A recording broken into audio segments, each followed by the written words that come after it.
This section examines camshafts and drives.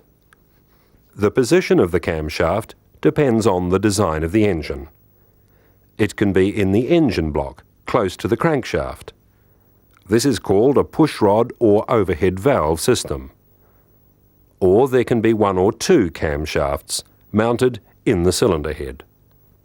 But in both designs it does much the same job, driving the valves and the distributor, and sometimes the fuel pump and the oil pump.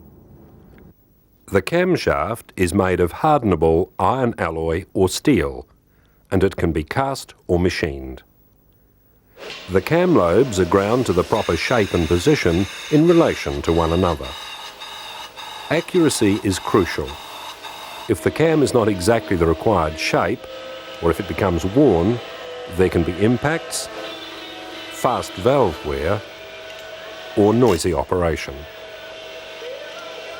The bearing surfaces on the camshaft are ground smooth, and the distributor drive gear is machined into the shaft. The cam lobes are then flame or induction hardened. The camshaft has a cam for each valve.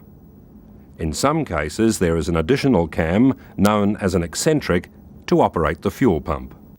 A gear on the camshaft drives the ignition distributor and often an oil pump.